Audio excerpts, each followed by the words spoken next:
નમસ્કાર ખેડૂત મિત્રો, મારું નામ છે અલ્કેશ પટેલ અને આપણી યુટ્યુબ ચેનલ છે ખેતીની વાત મારું ગુજરાત.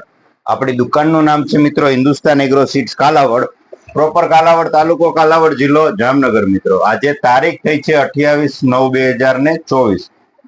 તો આમ જોવા જઈએ તો લગભગ બધા વિસ્તાર બધા એરિયાની અંદર જે છે અત્યારે વરસાદી માહોલ જોવા મળી રહ્યો છે મિત્રો. તો ચોક્કસથી આપણે વાત કરી દઈએ તો અત્યારે મગફળીનું જે ઉપાડવાનું કામકાજ ચાલુ હોય તો અત્યારે 2-3 દિવસ 30 તારીખ 30 કે 1 તારીખ સુધીની આગાહી છે, તો ત્યાં સુધી રોકી દેવું જેથી કરીને આપણો પાક જે છે તૈયાર થયેલો બગડે નહીં મિત્રો. બીજું કે કપાસની વાત કરવા જઈએ તો કપાસની અંદર પણ અત્યારે જે જોવા જઈએ તો તમામ વેરાયટીની અંદર જે પણ જાત વાવી છે, આપણે કપાસનું બિયારણ જે કર્યું છે તો તમામની અંદર અત્યારે ફ્લાવરિંગ ખૂબ સરસ લાગી ગયું છે. જે નિરોગી છે, જેની અંદર જે ટુસિયા કે થ્રિપ્સ કે સફેદ માખીને જેની અંદર વધારે પડતા એટેક નથી, એની અંદર આ ફ્લાવરિંગ જે છે એ ખૂબ જ સરસ રીતે લાગી ગયું છે.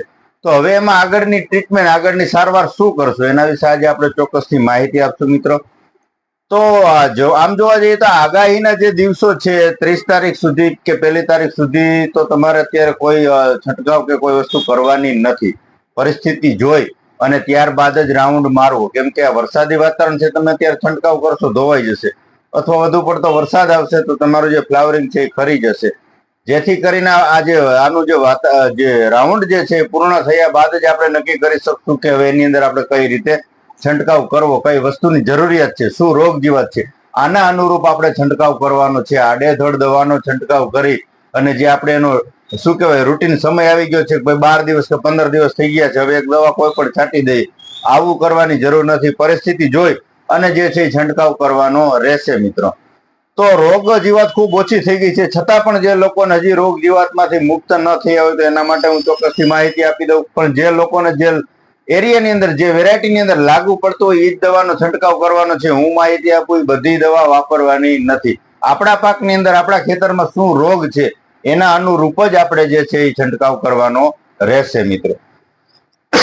તો તમને વાત કરી દઉં કે ચૂસીઓ અને સફેદ માખીનો એટક છે તો એની અંદર તમારે વાપરી દેવાનું છે યુપીએલ નું આવે છે આર્ગાઇલ, આની અંદર આવે છે એસિટામાં પ્રાઇડ આવે છે 25% અને બાયફેથ્રિન આવે છે 25%.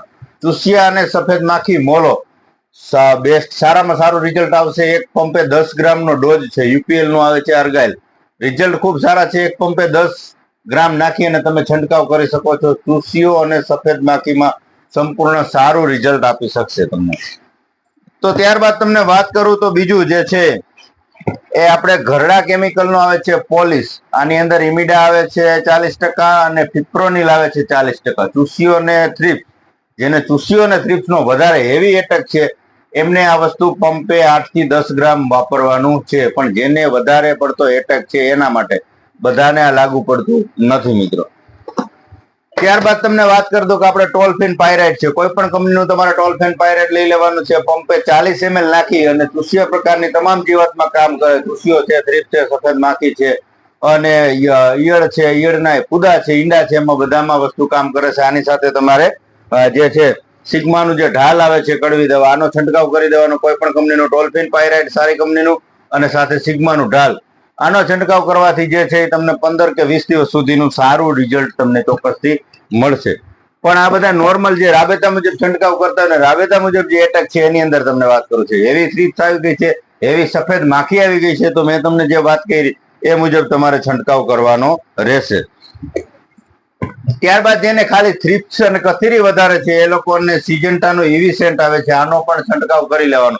વધુ પડતું થ્રિપ્સ અત્યારે તો દેખાતી નથી, પણ ડુંગળીની અંદર અને જે છે મરચીના પાકની અંદર ખૂબ જ થ્રિપ્સ અને ઈયળનો એટેક દેખાઈ રહ્યો છે. તો તમારે ચોક્કસથી મરચીના પાકમાં અને ડુંગળીના પાકની અંદર તમારે ચોક્કસથી ઇવિસેન્ટ વાપરી દેવું, રિઝલ્ટ તમને ચોક્કસ સારા મળશે.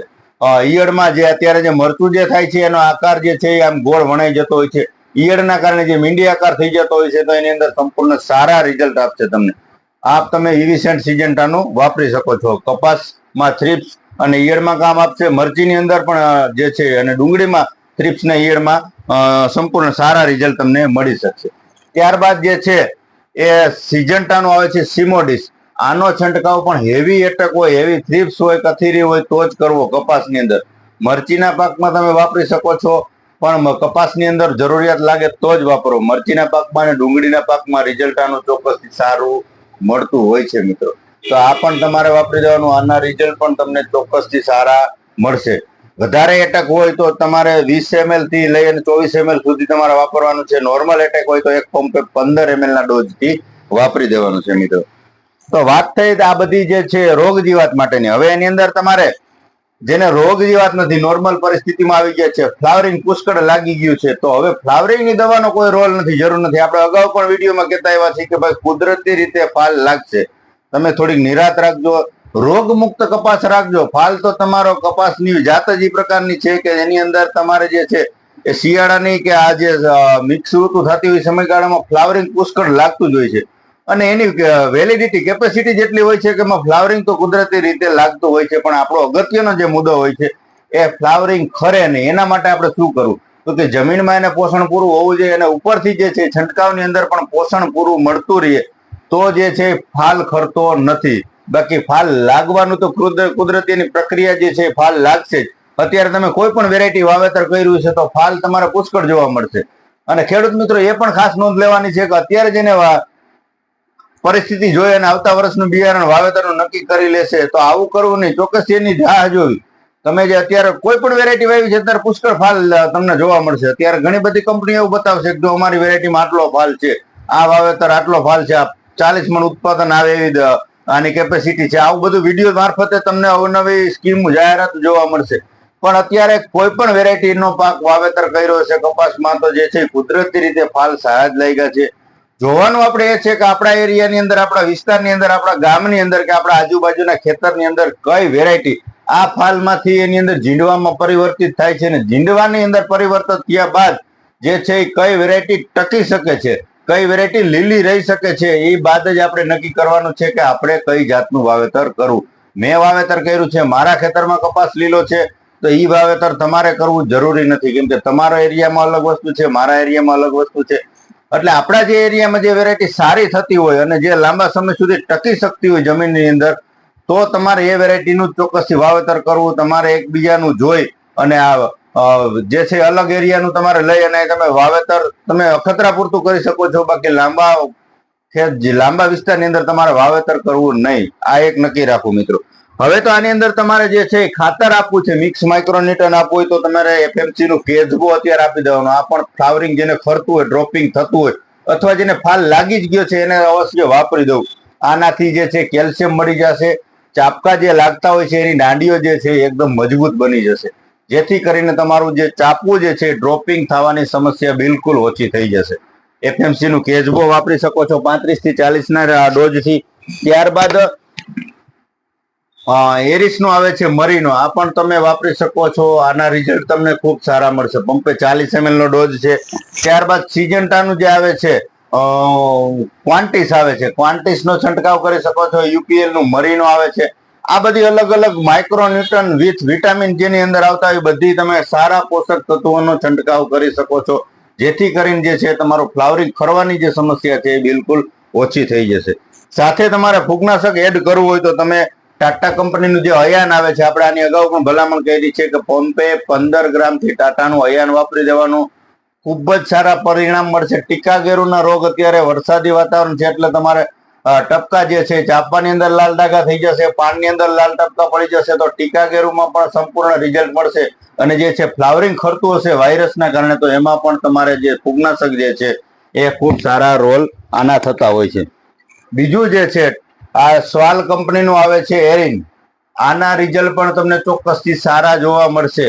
તમારે માઇક્રોન્યુટ્રન ખાતર આપવું હોય અને ફૂગનાશક આપવું હોય તો તમારે ચોક્કસથી નોંધ લેવાની છે કે તમારે જે ફૂગનાશકની પસંદગી જે છે એ પાવડર ફોર્મ અથવા મમરી ફોર્મમાં અથવા જે પાણી જેવા પ્રકારનું પ્રવાહી આવતું હોય એવી પસંદગી કરવી. ઘાટું જે દેશી ભાષામાં તમને વાત કરું, દહીં જેવા પ્રકારનું જે ફૂગનાશક આવે છે એની સાથે મિક્સ માઇક્રોન્યુટ્રન જે છે મિક્સ થાય નહીં.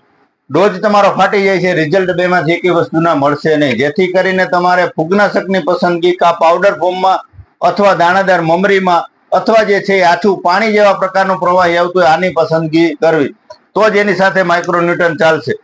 અને એ માઇક્રોન્યુટન સાથે આનો ડોઝ તો તમારે બનાવવાનો જ નથી. ડોઝ તમારે અલગ ડોલ ની અંદર બનાવવાનો છે, અને જે છે બીજું જે છે માઇક્રોન્યુટન છે એનું અલગ ડોલમાં અથવા જે છે પંપે એનું પ્રમાણ વાપરવાનું હોય છે. સાથે ડોઝ બનાવવાનો નથી. આ એક ચોક્કસથી ખેડૂત મિત્રો નોંધ લેવી, નહીતર જે છે તમે છંટકાવ કર્યો છે તો રિઝલ્ટ ક્યાંય ને ક્યાંય મળશે નહીં. સ્વાલ કંપનીનો આવે છે, એરિન આવે છે, આની અંદર એઝોસ્ટ્રોબિન આવી જાય છે, મેન્કોજેબ આવી જાય છે અને ટેબુકોનાઝોલ આવી જાય છે. 3 પ્રકારના ટેકનિકલ આવે છે. ખૂબ જ સારા રિઝલ્ટ મળશે. તમે ડુંગળીની અંદર વાપરજો, મરચીના પાકમાં વાપરજો, અને જે છે કપાસના પાકમાં પણ પંપે જે છે 20 થી લઈને 25 ગ્રામ સુધીનો પ્રમાણ જેનો ડોઝ છે આ વાપરી અને ખૂબ સારા પરિણામ તમે આના પણ લઈ શકો છો. જે મેં તમને કીધું એ મુજબ ડોઝ આનો અલગ કરવાનો છે, માઇક્રોન્યુટન પણ અલગ ડોઝ કરવો હોય તો ડોઝ, અને જે છે પંપે નાખવું હોય તો પંપે નાખીને પણ છંટકાવ કરી શકો છો, પણ સાથે તમારે ડોઝ કરવાનો નથી મિત્રો. અને બીજી વાત કે કપાસ હાઈટ ઊંચી થઈ ગઈ હોય, ગ્રોથ વધી ગયો હોય, તો એની તમારા ઉપરની જે છે ડાળી કે ઉપરનું જે મેન ડોકું જે છે એ કાપવાનું નથી મિત્રો. જેને વધારે હાઈટ થઈ ગઈ છે તો એને તમારે એમની સાથે જે છે ચમત્કાર પંપે 20 થી લગાડીને 25 ml ચમત્કારનો છંટકાવ કરી દેજો. ડોકું કાપવું નહીં. ડોકું કાપશો તો તમને ફ્લાવરિંગ સારું લાગશે, તમને કપાસ ગમતો થઈ જશે, પણ એ બગડવાનું ચાન્સીસ વહેલા રહેશે. કેમ કે જેનું મેન ડોકું કપાઈ જશે એટલે જેનું પોષણ જે છે એ રોકાઈ જતું હોય છે, જેના કારણે વધારે પડતું ચાપવું લાગી જશે અને કપાસ તમારો ક્યાંય ને ક્યાંય સીધો બગડી જશે. મેન ડોકું કાપવાનું નથી. તમારે વધારે હાઈટ થઈ ગઈ છે, ગ્રોથ થઈ ગયો છે, તો ફાલ લગાડવા માટે તમે ચમત્કાર વાપરી દો 20 થી લગાડીને 25 ml. તમારો કપાસ બ્રેક થઈ જશે, રોકાઈ જશે, ટૂંકી ગાંઠે ફૂટવા લાગશે અને જે છે એ ફાલ એકદમ પકડી લેશે અને બગડવાની ચાન્સીસ શક્યતા બિલકુલ ઓછી થઈ જશે. તો આ બધી રીતે તમારા જે પાકની અંદર તમારા જે કપાસ કઈ અવસ્થાએ પહોંચ્યો છે, કઈ પ્રક્રિયાની, કઈ વસ્તુની, કઈ દવાની જરૂર છે, આ મુજબ તમારે છંટકાવ કરવાનો છે. ન સમજાય તો મને તમે ફોન કરી શકો છો. કઈ પ્રકારની પરિસ્થિતિ છે તમારી તે મને જે મેસેજ દ્વારા પણ તમે મને પૂછી શકો છો. હું શક્ય છે એટલે બધા તમને જે જવાબ આપું છું મિત્રો. ન સમજાય તો ફોન કરીને પણ તમે ચોક્કસથી પૂછી શકો છો. પણ અત્યારે જે છે એ પરિસ્થિતિ જોઈ અને એના અનુરૂપ જે છે આ વરસાદની આગાહી પૂર્ણ થયા બાદ જ આપણે દવાનો છંટકાવ ચાલુ કરશું. કોઈ ખોટી ઉતાવળ કર્યા વગર તમે આ પરિસ્થિતિ જે છે એ જોઈ અને દવાનો છંટકાવ કરશો, જેથી કરીને યોગ્ય આપણે રિઝલ્ટ મળે મિત્રો. અવનવી માહિતી, અવનવા વિડીયો જોવા માટે આપણી ચેનલને સબસ્ક્રાઇબ કરો, બીજા ગ્રુપમાં શેર કરો. ન સમજાય તો મને તમે ચોક્કસથી ફોન કરો. તમારે અલગથી કોઈ પણ માહિતી જોતી હોય તો તમે મને કોમેન્ટમાં જણાવશો કે ભાઈ તમે આ પ્રકારની માહિતી રજૂ કરો, તો એના થકી આપણે ખ્યાલ આવશે અને એના વિડીયો બનાવીને જે છે ખેડૂતોને ચોક્કસથી યોગ્ય માહિતી આપણે પૂરી પાડશું. આપણી ચેનલનો હેતુ એવો જ છે કે આપણે યોગ્ય સારી દવા મળે, સારી ખેડૂત દવા વાપરતા થાય અને યોગ્ય જે છે એ ઉત્પાદન મળે, આવા હેતુથી આપણે જે બનાવતા હોઈએ છીએ. અને આ જે બધી માહિતી આપણે આપીએ છીએ, આપણે નજીકના સેન્ટરમાં આપણે ખરીદી કરીએ છીએ, ત્યાંથી ચોક્કસથી મળી જ જતું હોય છે. તો આપણે ત્યાંથી મેળવી અને જે છે વરાપ થઈએ આપણે ચોક્કસથી આ મુજબ દવાનો છંટકાવ કરી અને આપણા પાકને ક્યાંય ને ક્યાંય બચાવી અને યોગ્ય ઉત્પાદન મેળવો, આવી આશા રાખું છું મિત્રો. રજા આપશો. જય જવાન, જય કિસાન મિત્રો.